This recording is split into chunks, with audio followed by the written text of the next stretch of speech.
Hello बच्चों, आज हम लोग 3.1 एक्सरसाइज आपकी किताब से क्वेश्चन को देखेंगे। तो चल रहे हैं हम लोग उसको सोल्व करने के लिए। तो आइए देखते हैं पहले क्वेश्चन को। जैसे क्वेश्चन आपकी बुक में दिखाई दे रहा है, आफ्ताब अपनी पुत्री से कहता है कि 7 वर्ष पूर्व मैं तुमसे 7 गुनी आयु का था, अब से 3 वर्ष बाद मैं तुमसे केवल 3 गुनी आयु का रह जाऊंगा। क्या यह मनोरंजक है? इस स्थिति को बीजीय, गणित एवं ग्राफीय रूपों में हमें व्यक्त करना है। तो आइए इस क्वेश्चन के सॉल्यूशन को हम लोग देखते हैं। तो देखिए क्या नाम है, हमारे सामने जो है क्वेश्चन जो है, तो उस क्वेश्चन का हम लोग सॉल्यूशन कैसे करेंगे। तो इस जगह पर हमारे पास क्वेश्चन नंबर 1 जो आपकी किताब एक्सरसाइज 3.1 से है मैथ की। तो देखिए यहाँ पर जो भी छोटा होता है, हमें जितने भी गुना दिया गया है तो उसको हम लोग छोटे वाली आयु के अंदर ही मल्टीप्लाई करेंगे। तो हम लोग आफ्ताब की आयु को मान लीजिए, मान लेते हैं एक्स मान ले, वाई मान ले, हमारी मर्जी हो। तो माना आफ्ताब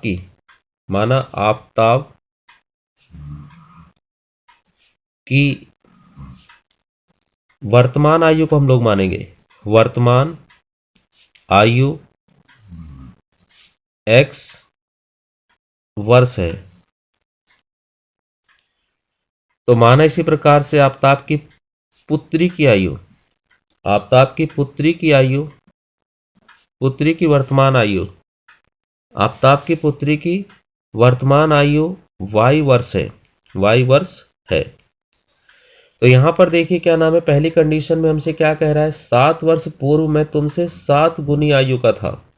तो जब भी हम लोग पूर्व की बात करेंगे तो हम लोग उसको क्या करेंगे, उसको हम लोग घटा देंगे। तो देखिए जैसे पूर्व में मान लीजिए आप आज जो है, मान लीजिए आप 20 वर्ष के हैं। तो यदि आप पहले की तरफ जाते हो, पूर्व में जाते हो, अगर मैं कहूँ आज से 5 वर्ष पहले आप कितने होंगे, तो आप मुझसे कहोगे सर 15 वर्ष। तो जाहिर है कि इसी वाली आइडेंटिटी का अगर मैं आपसे कहूँ कि अगर आप आज से 3 वर्ष बाद कितने वर्ष के होंगे, 3 की बात करूँ मैं बाद में मैं बात करूँ, तो आप कहेंगे सर मैं 23 वर्ष का होऊंगा।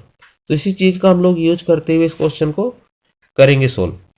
तो देखिए क्या नाम है, आपके पास इस क्वेश्चन को हम लोग सोल्व कर रहे हैं। तो यहाँ पर देखिए, तो इस जगह पर हमें पहली कंडीशन जो कह रही 7 वर्ष पूर्व, तो हमें क्या करना है, दोनों में 7 वर्ष घटा देना है। तो हमारी पहली स्थिति क्या है, पहली स्थिति के अंतर्गत हमें जो है क्या नाम है, घटा देना है। तो देखिए x में से -7 चले गए और ऐसी y में से भी -7 चले गए।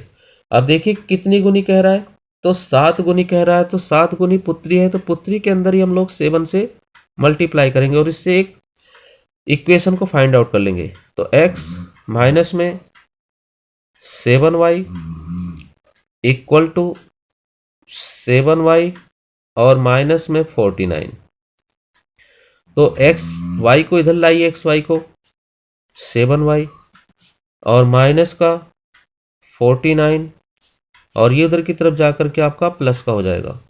तो x minus 7y equal to, इसमें से आप सब्सट्रैक्ट कर दीजिए, तो माइनस का 42।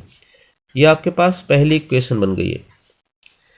इस पहली इक्वेशन से हम लोग मान को भी प्राप्त कर लेते हैं। तो फिर दूसरी इक्वेशन बनाते हैं। तो देखिए क्या नाम है, इस पहली इक्वेशन से हम लोग मान को यदि फाइंड आउट करते हैं, इसकी कम से कम 2 वैल्यू को हम जरूर फाइंड आउट कर लें।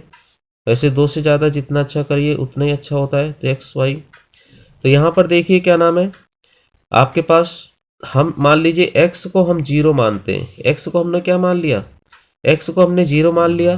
तो ये तो कैंसिल हो गया आपके पास, और माइनस से माइनस कैंसिल हो गया। तो 7 को डिवाइड करोगे, 42 को 7 से डिवाइड करोगे तो 7 6 42 होते हैं, तो 6 आ गया। इसी प्रकार से जो है क्या नाम है, हम अगर y को 0 मान लें, तो लेकिन यहाँ पर y को 0 मानेंगे तो हमें ज़्यादा बड़ा नंबर मिलेगा। तो इस वजह से y की हम ऐसे सुटेबल वैल्यू ले लेते हैं जो हमें उचित दे। देखिए यहाँ पर हम y को यदि हम लोग 7 मान लें तो 7 7 49 हो जाते हैं, उधर की साइड ले जाएंगे प्लस हो जाएगा। तो हमने y को क्या मान लिया, y की वैल्यू को हमने यहाँ पर 7 मान लिया है, y की वैल्यू को 7 मान लिया, और x की वैल्यू को हमने पहले क्या माना था, 0। तो देखिए यहाँ पर क्या हो गया, 7 7 कितने होते हैं, 49 होते हैं, और 49 उधर की साइड में जाएगा तो किसका हो जाएगा, प्लस का 49। और प्लस के 49 में से माइनस के 42 घटाओगे तो कितने बचेंगे, तो वो आपके जो है प्लस के x के कितने बचेंगे, 7 बचेंगे। तो ये हमारे पास हो गया। इसके बाद आगे हम देखते हैं, सेकंड वाली स्थिति के अनुसार देखते हैं। तो देखिए सेकंड स्थिति में हमारे पास क्या चीज़ है, तो सेकंड स्थिति में आपसे वो कहता है फिर से कि जो है क्या नाम है 3 वर्ष बाद, तो दोनों में से 3 प्लस कर दो, तो x+3 ऐसे ही y+3, और 3 गुनी कह रहा है आपसे, तो आप हमेशा छोटी आयु में मल्टीप्लाई करेंगे, तो 3 से आपने गुना कर दी, तो x+3 = 3y+9। तो इसको भी सोल्व कर लेते हैं, तो x हो गया,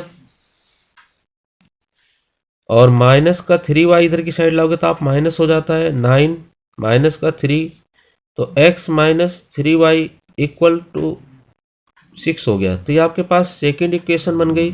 इस इक्वेशन से भी हम लोग दो मान को प्राप्त कर लेते हैं, फिर इसे हम लोग ग्राफिकल रिप्रेजेंटेशन दे देंगे। तो देखिए यहाँ पर हमने x को एक बार 0 माना, तो यदि आप x को 0 मानते हो तो 3 से इसको डिवाइड करते हो तो 2 बार होते, 3 दूनी 6 होते, लेकिन ये माइनस का साइन है तो इसी वजह से ये माइनस का 2 हो जाएगा। ऐसे मान लीजिए y को मैं मानता हूँ 0, तो y को यदि 0 माना तो ये पूरा कैंसिल हो गया, तो x बराबर कितना दिखाई दे रहा है 6, तो y को हमने 0 माना तो कितना हो गया 6। अब इसका हम लोग ग्राफ बना लेते हैं। तो ग्राफ आप लोग जो है इसका जो है क्या नाम है अपने स्केल से बनाइए, फिर ग्राफ पेपर पर बनाइए। मैं इसको आपको यहीं पर बना करके इसका ग्राफ दिखा रहा हूँ। तो देखिए क्या नाम है, हम लोगों ने एक लाइन को खींचा इस प्रकार से, आप सभी को पता है,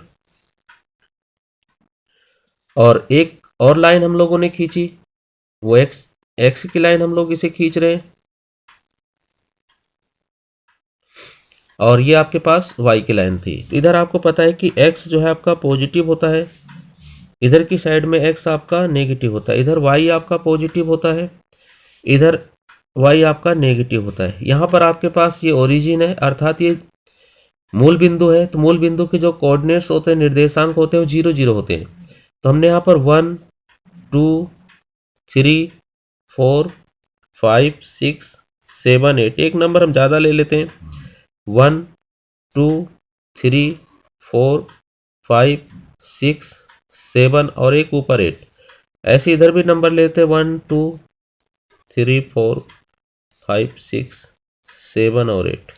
ऐसे इधर भी 1 2 3 4 5 6 7 और 8। तो यहाँ पर देखिए हम पहले वाले नंबर को देखते हैं, तो x पर हम लोग स्टैंड हो जाते हैं, तो x पर हम लोग खड़े हुए, तो x पर जब हम लोग खड़े हुए हैं तो x से हमें y पर 6 पे जाना, तो y का पॉजिटिव कहाँ पर, y का पॉजिटिव यहाँ पर है, तो ये हमारे पास पॉइंट आ गया।